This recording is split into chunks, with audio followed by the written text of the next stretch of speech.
അല്പസമയത്തിനകം തന്നെ ഇവിടെ നിന്ന് മൃതദേഹം റിനെ മെഡിസിറ്റി ആശുപത്രിയിലേക്ക് മാറ്റി അവിടെ മോർച്ചറിയിലായിരിക്കും ഇന്നും നാളെയും മൃതദേഹം സൂക്ഷിക്കുക.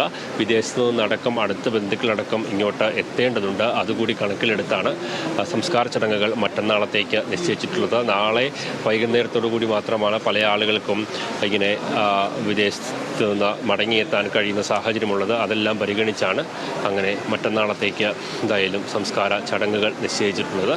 മറ്റന്നാൾ തന്നെയായിരിക്കും പൊതുദർശനമടക്കമുള്ള ചടങ്ങുകളും മറ്റന്നാൾ തന്നെയായിരിക്കും നടത്തുക. എന്തായാലും വളരെ ദാരുണമായ സംഭവത്തിൽ ഭീകരാക്രമണത്തിൽ ജീവൻ നഷ്ടപ്പെട്ട രാമചന്ദ്രന് വലിയ രീതിയിൽ തന്നെ ആദരാഞ്ജലികൾ അർപ്പിക്കാൻ ആളുകൾ ഇങ്ങോട്ട് എത്തിക്കൊണ്ട് ഇരിക്കുകയാണ്. അദ്ദേഹത്തിൻ്റെ സുഹൃത്തുക്കളും സഹപ്രവർത്തകരും അടക്കമുള്ളവരെല്ലാം എത്തുന്നുണ്ട്.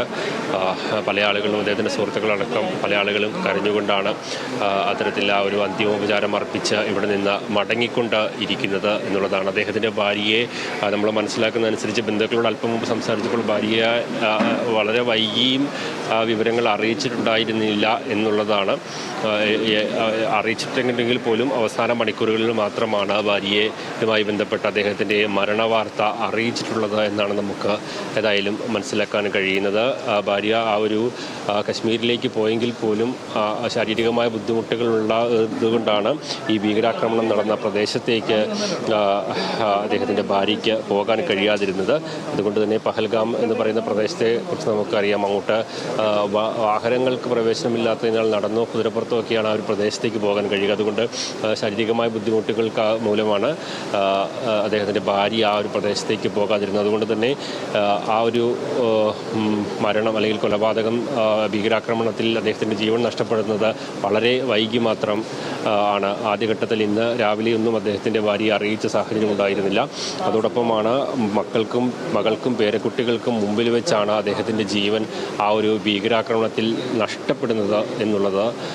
അവർ ആ ഒരു അത്ര വലിയ ഒരു ദാരുണമായ സംഭവം അവർ നേരിൽ കാണുന്ന വളരെ അവരുടെ ഒരു മാനസികാവസ്ഥ നമുക്ക് വിവരിക്കാൻ പോലും കഴിയാത്തൊരു മാനസികാവസ്ഥയായിരിക്കുമെന്ന് നമുക്കറിയാം. അത്തരത്തിൽ എന്തായാലും ആ ഒരു ആക്രമണത്തിൻ്റെ ഒരു ഭീകരതയിൽ നിന്ന് അവർ മുക്തരായി വരാൻ പോലും ഇനി എത്ര കാലമെടുക്കുമെന്ന് നമുക്ക് പറയാൻ കഴിയില്ല. കാരണം അത്രത്തോളം ഒരു വലിയ ഒരു ഭീകരാക്രമണത്തിനാണ് അവർ ദൃക്സാക്ഷികളാകേണ്ടി വന്നത്.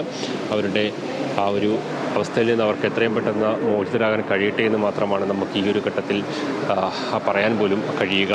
ഏതായാലും എപ്പോഴും ആ പൊതുദർശനം തുടർന്നുകൊണ്ട് ഇരിക്കുകയാണ്. MLA-മാർ ജില്ലയുടെ എല്ലാ ഭാഗത്തു നിന്നുമുള്ള MLA-മാർ ഇങ്ങോട്ട് എത്തിയിട്ടുണ്ട്. മുഴുവൻ MLA-മാരും ഇങ്ങോട്ട് എത്തിയിട്ടുണ്ട്. അതോടൊപ്പം MP-മാർ എത്തിയിട്ടുണ്ട്. ഹൈബി ഈഡനും ബെന്നി ബെഹനാനും അടക്കമുള്ള MP-മാരുണ്ട്. പ്രധാനപ്പെട്ട ജനപ്രതിനിധികളെല്ലാവരും ഇങ്ങോട്ട് എത്തിക്കൊണ്ടിരിക്കുന്നുണ്ട്. അടുത്ത സുഹൃത്തുക്കളടക്കമുള്ളവർ ഇപ്പോൾ മന്ത്രി പി പ്രസാദിനെ നമുക്ക് ദൃശ്യങ്ങളിൽ കാണാൻ കഴിയും. അദ്ദേഹം ആംബുലൻസിലേക്ക് മാറ്റാനുള്ള നടപടികളിലേക്ക് കടക്കുകയാണ് എന്നാണ് നമ്മൾ മനസ്സിലാക്കുന്നത്. അപ്പോഴും അടുത്ത സുഹൃത്തുക്കളും ബന്ധുക്കളും ഇപ്പോഴും ഇവിടെ എത്തിക്കൊണ്ടേയിരിക്കുന്നുണ്ട്. അധിക സമയം ഇവിടെ പൊതുദർശനം ഉണ്ടാവില്ല എന്നാണ് അറിയിച്ചത്. ഇത് പോലും ഒരു പ്ലാൻ ചെയ്ത പൊതുദർശനമല്ലാത്തതിനാൽ കൂടുതൽ ആളുകൾ ഇങ്ങോട്ട് വന്നതുകൊണ്ട് മാത്രം ഈ ഒരു നടപടികൾ ഇപ്പോൾ നീണ്ടുപോകുന്നതാണ് എന്ന് നമുക്ക് കാണാം. അല്പസമയത്തിന് തന്നെ എന്തായാലും മൃതദേഹം മാറ്റാനുള്ള നടപടിയിലേക്ക് കടക്കും. ആംബുലൻസിലേക്ക് മാറ്റി അത് ആശുപത്രി മോർച്ചറിയിലേക്ക് മാറ്റുക എന്നുള്ളതാണ്. എന്തായാലും വളരെ സന്തോഷകരമായ ഒരു അവധിക്കാലം ആഘോഷിക്കാനായി കാശ്മീരിൻ്റെ മനോഹരമായ താഴ്വരയിലേക്ക് എത്തിയതാണ് രാമചന്ദ്രനും കുടുംബവും. അവിടെ വെച്ചാണ് ആ ഭീകരർ അദ്ദേഹത്തിൻ്റെ ജീവൻ കവർന്നത് എന്ന് നമുക്ക് അറിയാം.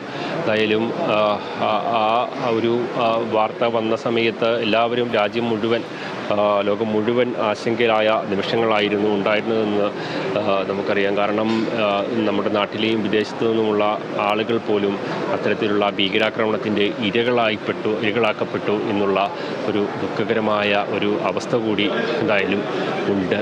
ആ ഒരു സമയത്തും ആദ്യഘട്ടത്തിൽ മലയാളികളായ ആരും ഇല്ല എന്നുള്ള വാർത്തകളായിരുന്നു ആദ്യഘട്ടത്തിൽ. ഭൗതിക ശരീരമാണ് ഇപ്പോൾ നെടുമ്പാശ്ശേരി വിമാനത്താവളത്തിൽ എത്തിച്ചിട്ടുള്ളത്. സംസ്കാരം വെള്ളിയാഴ്ചയാണ് നടക്കുക.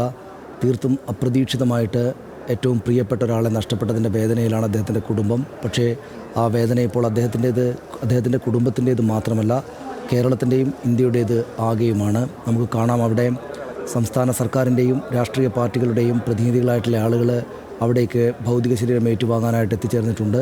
പക്ഷേ അവർ മാത്രമല്ല, സാധാരണക്കാരായ നിരവധി പേര്, ഒരുപാട് ആളുകൾ അവിടേക്ക് എത്തിച്ചേർന്നിട്ടുണ്ട്. അദ്ദേഹത്തിൻ്റെ ഭൗതിക ശരീരം വഹിച്ച വിമാനം അല്പസമയം മുമ്പാണ് എത്തിച്ചേർന്നത്. നെടുമ്പാശ്ശേരി വിമാനത്താവളത്തിൽ നിന്ന് ആശുപത്രിയിലേക്ക് മാറ്റുകയാണ് ചെയ്യുക.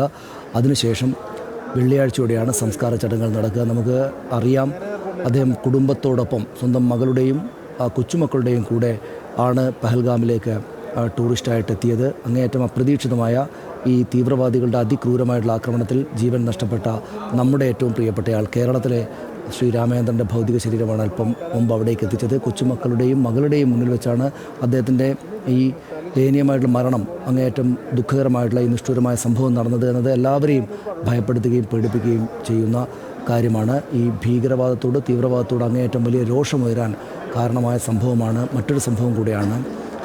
നമുക്കറിയാം, അവിടെ സംസ്ഥാന സർക്കാരിൻ്റെ പ്രതിനിധിയായിട്ട് കൃഷിമന്ത്രി പി പ്രസാദ് ഉണ്ട്. കോൺഗ്രസിന് വേണ്ടി വി.ഡി. സതീശൻ പ്രതിപക്ഷ നേതാവ് അവിടെയുണ്ട്. കോൺഗ്രസ് നേതാക്കൾ മറ്റുള്ളവരുണ്ട്. BJP അധ്യക്ഷൻ രാജീവ് ചന്ദ്രശേഖറും മറ്റ് സുരേഷ് ഗോപി അടക്കമുള്ള MP-മാരുമുണ്ട്. രാഷ്ട്രീയ പാർട്ടികളുടെ പ്രതിനിധികൾ മാത്രമല്ല, സാധാരണ മനുഷ്യരും ഈ അദ്ദേഹത്തിൻ്റെ ഭൗതിക ശരീരത്തെ ഏറ്റുവാങ്ങാനായിട്ട് അവിടേക്ക് എത്തിച്ചേർന്നിട്ടുണ്ട്. അല്പസമയത്തിനകം ആംബുലൻസ് വഴി അദ്ദേഹത്തിൻ്റെ ഭൗതിക ശരീരം ആശുപത്രിയിലേക്ക് മാറ്റും. വെള്ളിയാഴ്ചയോടെയായിരിക്കും സംസ്കാര ചടങ്ങുകൾ നടക്കുക.